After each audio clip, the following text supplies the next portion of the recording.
Work done by force. এখানে একটা force F রয়েছে, ডাইরেকশন দেওয়া রয়েছে, এবং এই ফোর্সের ক্রিয়া ডিসপ্লেসমেন্ট যেটা হয়েছে সেই ডিসপ্লেসমেন্টের ভেক্টর দেওয়া রয়েছে ডি ভেক্টর। এদের মধ্যবর্তী কোণ হচ্ছে থিটা। তাহলে এক্ষেত্রে ওয়ার্ক ডানটা হয়ে যাবে আসলে এফ ডট ডি। যদি ডিসপ্লেসমেন্টটা ডি হয় আর ফোর্সটা হচ্ছে গিয়ে এফ, তাহলে ওয়ার্ক ডানটা হবে এফ ডট ডি। এটা ডট প্রোডাক্ট, এটা একটা স্কেলার কোয়ান্টিটি ওয়ার্ক ডানটা। এটা এ ডট বির মতো ডেফিনেশনটা, তাই F dot D mod f mod d cos theta, where theta is the angle between f and d। ঠিক আছে, এটা আমরা যখন ওয়ার্ক ডান সংক্রান্ত কোনো প্রবলেম পাবো সেটাতে ব্যবহার করব। ওয়ার্ক ডান হচ্ছে এফ ডট ডি, এটা স্কেলার কোয়ান্টিটি। এরপর আরেকটি গুরুত্বপূর্ণ জায়গা, moment of a force about a point. এখানে এফটা হচ্ছে force be applied on a body and O be the given point. এই P be any point on the line of F, অর্থাৎ এটা হচ্ছে লাইনে ফোর্স, তার ভিতরে একটা পয়েন্ট পি হয়ে যায়। এখন আমরা যে মোমেন্টটা বার করতে চাইছি অ্যাবাউট দ্য পয়েন্ট, ও বার করতে চাইছি। এখন ওপিডিতে আর ভেক্টর হয়ে যায়, তাহলে মোমেন্ট যেটা এম ভেক্টর ডিনোট করা হয়েছে, r cross F is called the moment vector of F or torque of F about the point O. অর্থাৎ কোনো একটা পয়েন্টের সাপেক্ষে কোনো একটা ফোর্সের মোমেন্ট বার করতে গেলে আমাদের ক্রস প্রোডাক্ট নিতে হবে আর ক্রস এফ। এটা একটা ভেক্টর কোয়ান্টিটি। আরটা হচ্ছে গিয়ে যে পয়েন্টের উপর বার করতে হবে সেই পয়েন্টটা, এবং যে লাইন বরাবর ফোর্স কাজ করছে সেই লাইন বরাবর যে কোনো একটা পয়েন্ট আমরা নিয়ে নিলাম। তাহলে এই যে ওপি পয়েন্টটা ছিল আরবিটারি পয়েন্টটা, লাইন অফ অ্যাকশনের পর আরবিটারি পয়েন্টটা ছিল পি, এই ওপিটা হচ্ছে আর এবং ফোর্সটা হচ্ছে এফ, সেক্ষেত্রে আর ক্রস এফটা হয়ে যাচ্ছে মোমেন্ট। এই মোমেন্টটাকে আবার টর্ক বলে আমরা চিহ্নিত করি, torque of A vector. Note ওয়ানটা গুরুত্বপূর্ণ, the moment vector does not depend on the position of P. এই যে লাইন অফ অ্যাকশন বরাবর কোথায় আমরা পি পয়েন্টটা নিচ্ছি তার উপরে কিন্তু মোমেন্টটা নির্ভর করে না। তার প্রমাণের জন্য এখানে এ এবং বি দুটো আলাদা আলাদা পয়েন্ট নেওয়া হয়েছে। এ এবং বি দুটো আলাদা পয়েন্টের জন্য যদি ও পয়েন্টের ওটে আমরা ও পয়েন্টের আবার মোমেন্টটা বার করি, যদি বি পয়েন্টের জায়গায় আমি পি পয়েন্টে এখানে না যদি এখানে নিতাম, বি এর জায়গায় নিতাম, তাহলে ও বি ক্রস এফ হতো মোমেন্টটা। আবার এখানে এ পয়েন্টে নিলে হতো ও এ ক্রস এফ। তো এখানে আমরা ও বি ক্রস এফটাকে লিখতে পারি O A plus A B cross F, কারণ এখানে ও বি ভেক্টর যেটা, ও বি ভেক্টরটাকে আমরা ভেক্টরের সূত্র অনুসারে লিখতে পারি O A vector plus A B vector, তাই ও বি ভেক্টরের জায়গায় লেখা হয়েছে O A vector plus A B vector plus F. প্রথমত আমরা moment about the point O, মানে অ্যাবাউট যে ও পয়েন্টটা নিয়েছিলাম আমরা, সেই ও থেকে আরবিটারি পয়েন্টটা লাইন অফ অ্যাকশনের উপর পয়েন্টটা বি নিয়েছি, তাই মোমেন্ট হয়েছে O B cross F. Vector ত্রিভুজের ভেক্টর সূত্র থেকে ও বির জায়গায় আমরা লিখলাম O A vector plus A B vector, cross প্রোডাক্টটা ভেঙে দিয়ে দিয়েছি।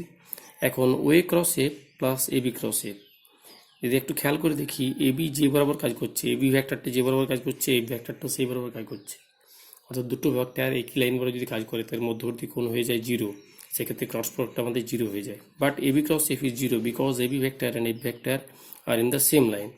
তাহলে এই পার্টটা যদি জিরো হয়ে যায় তাহলে পড়ে থাকছে ও এ ক্রস এফ, অর্থাৎ ও বি ক্রস এফ ভেক্টরে যা হবে ও এ ক্রস এফও তাই হবে। Here A and B are arbitrary points, hence the moment vector about O is same for all points on the line of action। পরবর্তী নোটটা গুরুত্বপূর্ণ, যদি এফটা F one F two F N resultant হয় সেক্ষেত্রে moment M equals to r cross five, এফের জায়গায় ভেক্টরগুলো যেগুলোর রেজাল্টেন্ট এফ সেটা লেখা হয়েছে, সেক্ষেত্রে আমরা আর ক্রস এফ ওয়ান আর ক্রস এফ টু ডট করে আর ক্রস এফ এন পাচ্ছি। এগুলো এক একটা মোমেন্ট, অর্থাৎ এই মোমেন্টগুলোর যোগফল হচ্ছে কি রেজাল্টেন্ট মোমেন্টের সাথে সমান।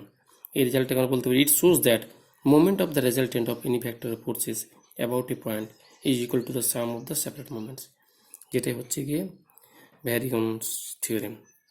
তো এটা আমরা বলতে পারি যদি এটা শো করতে হয়, show that the moment of the resultant of any number forces about a point is equal to the some of the separate moments. এখান থেকে বেশ কয়েকবার এসএসসিতে প্রশ্ন এসেছে, আমরা সেইগুলোর মধ্যে কয়েকটা নিয়ে আমরা আলোচনা করব। Problem number 12, a particle acted on by constant forces, দুটো ফোর্স রয়েছে, and displaced from the point i plus 2j plus 3k to the point 5i plus 4j plus k. Find the work done by the force of the particle. Work ডানের ক্ষেত্রে আমরা জানি F dot D হয়ে যায়, এফটা হচ্ছে গিয়ে force, এখানে যে ফোর্সটা রয়েছে এখানে দুটো ফোর্স রয়েছে, তাই আমাদের রেজাল্টেন্ট ফোর্স বার করতে হবে, অর্থাৎ দুটো ফোর্সের যোগফল নিতে হবে। এখানে প্রথম ফোর্সটা F1, দ্বিতীয় ফোর্সটা F2, তাই আমরা যে ফোর্সটা পাবো ক্যাপিটাল F সেটা আসলে হচ্ছে এই দুটো ফোর্সের রেজাল্টেন্ট যোগ করা হয়েছে।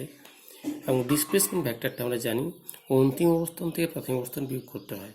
যেহেতু বলা হয়েছে যে displaced from the point I plus 2j plus 3k to the point 5 plus 4j plus k, অর্থাৎ ইনিশিয়াল অবস্থান ছিল I plus 2j plus 3k এবং ফাইনাল পজিশন হচ্ছে 5i plus 4j plus k, তাহলে টার্মিনাল মাইনাস ইনিশিয়াল বিয়োগ করলে আমরা D ভেক্টরটা পেয়ে গেলাম। এরপর এফ ডট ডি এর ক্ষেত্রে আমরা ডট প্রোডাক্ট কাজে লাগিয়েছি, তাহলে 4 7 28, 2 দুগুণে 4, মাইনাস প্লাস 8, 40 ইউনিটস হয়ে যাচ্ছে ওয়ার্ক ডান। পরবর্তী প্রবলেমটা মোমেন্ট সংক্রান্ত। এ force of 15 units acts in the direction of the vector I minus 2j plus k and passes through the point I plus j plus k. Find the moment of the force about the point 2y minus 2j plus 2k. এক্ষেত্রে ফোর্সটা সরাসরি দেওয়া নেই, এখানে ফোর্সটার মান দেওয়া আছে 15 unit এবং ফোর্সটা যে লাইন বরাবর কাজ করছে সেই লাইনের ডাইরেকশন দেওয়া রয়েছে I minus 2j plus k, অর্থাৎ ফোর্সের ডাইরেকশন দেওয়া রয়েছে এবং ফোর্সটার ম্যাগনিটিউড দেওয়া রয়েছে। তো এক্ষেত্রে ফোর্সটা আমরা বার করতে গেলে যদি ম্যাগনিটিউড 5, তাহলে এই ভূমিকে ইউনিট ভেক্টরটা বার করে নেব, অর্থাৎ এই ভেক্টরটার লেংথ দিয়ে ভাগ করব। লেংথ দিয়ে ভাগ করার অর্থ হচ্ছে গিয়ে আইয়ের সঙ্গে 1, তাহলে √1 square plus -2 whole square plus 1 square, অর্থাৎ √6 দিয়ে ভাগ করতে হবে, তাহলে এটা আমরা ইউনিট ভেক্টরটা পাবো। এই ইউনিট ভেক্টরটা পাওয়ার পর একে 15 দিয়ে যদি গুণ করে দেওয়া হয় তাহলে আমরা ভেক্টরটা পেয়ে যাব, ফোর্সটা আর কি। তাহলে 15 ইন্টু এই ভেক্টরটা ইউনিট ভেক্টর, অর্থাৎ 15 into I minus 2j plus k by √6, এটা হবে কি ফোর্সটার মান। এবং এই ফোর্সের ক্রিয়ায় আমাকে যে মোমেন্টটা বার করতে বলেছে সেই মোমেন্টটা বার করতে বলেছে about the point 2y minus 2j plus 2k। তাহলে আমরা স্বাভাবিকভাবেই এই পি পয়েন্টটা এবং এই পয়েন্টটার কোঅর্ডিনেটগুলো লিখে নেওয়া হয়েছে। যেহেতু অ্যাবাউট দ্য পয়েন্ট বলা হয়েছে, আগের প্রবলেম যখন আমরা থিওরিটা দেখছিলাম তখন অ্যাবাউট দ্য পয়েন্টও বলা হচ্ছিল এখানে, আর পি পয়েন্টটা হচ্ছে লাইন অফ অ্যাকশনের উপরে যে পয়েন্টটা ছিল সেটা হচ্ছে পি পয়েন্ট। তো এটা বলেছে যে ফোর্সটা এই ফ্যাক্টরের কাজ করছে এবং পাসেস থ্রু এটা, অর্থাৎ পি পয়েন্টের কোঅর্ডিনেটটা এটা ট্রিট হবে। আর এক্ষেত্রে আমরা এই পয়েন্টটাকে ও বা এও নিতে পারি, তো এখানে এ নেওয়া হয়েছে। Let 2y minus 2j plus 2k and I plus j plus k be the position vector of the points A and P. এখন আমাদের এপি ভেক্টরটা দরকার, মোমেন্ট হচ্ছে r ক্রস এফ, তো এখানে এপি ভেক্টরটা আর ভেক্টর হিসাবে ট্রিট হবে। The unit vector in the direction of the force বার করে নেওয়া হয়েছে, সেখান থেকে 15 দ্বিগুণ করার পর এটা ফোর্স পাওয়া গেছে, আর এপিটা হচ্ছে আর ক্রস এফ এখানে ক্যালকুলেশন করা হয়েছে, তাহলে আমরা মোমেন্টটা পেয়ে যাচ্ছি। এটা একটা আরেক ধরনের প্রবলেম, এখানে ভ্যালোসিটি বার করতে বলা হয়েছে। ভ্যালোসিটিটা আমরা জানি ওমেগা ক্রস আর হয়ে যায়, ওমেগা ক্রস আর, এখানে আর যেভাবে পেলাম সেভাবে আমরা এখানেও আর পাবো। তো এখানে একটা রিজিড বডি স্পিন করছে with an angular velocity 4 radiance per second about an axis parallel two 3j minus k passes through the points I plus 3j minus k. Find the velocity of the particle at the point 4i minus 2j plus k. তো সেক্ষেত্রে আগের মতো নিয়মে আমরা এ এবং P থেকে P ভেক্টরটা পেয়েছি, এবং এখানেও যে রোটেশনটা বলা রয়েছে ওমেগাটা বলে দেওয়া আছে, ওমেগার মানটা বলে দেওয়া আছে যে 4 radiance per second about an axis parallel two এটা।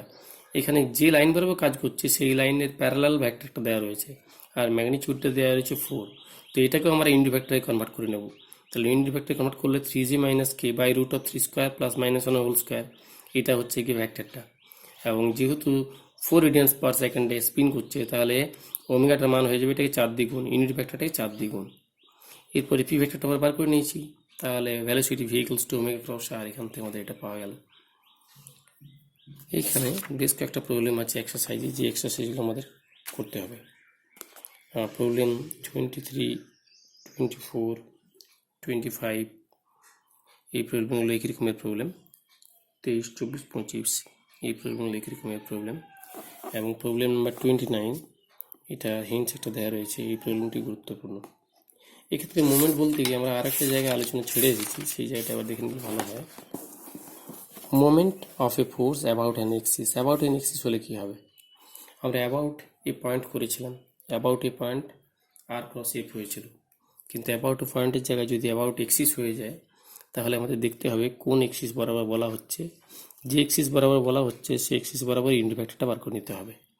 এখানে বলা হয়েছে let B be the unit vector in the direction of the axis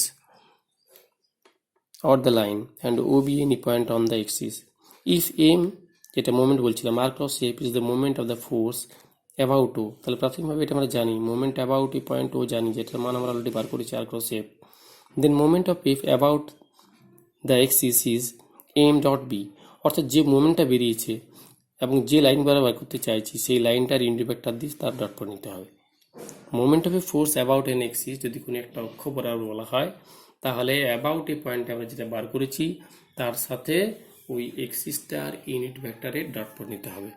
যে এক্সিস বলা হচ্ছিল তার unit vector B vector, moment already বেরিয়ে গেছে আগের নিয়মে, মোমেন্ট অ্যাবাউট এ পয়েন্ট, সেটাকে আমরা যদি ওই ভেক্টর যেটা ইউনিট ভেক্টর দিয়ে ডট প্রোডাক্ট নিয়ে নিই তাহলে আমরা পেয়ে যাব অ্যাবাউট এন এক্সিস, অর্থাৎ r cross F dot B. It is the component of M on the axis.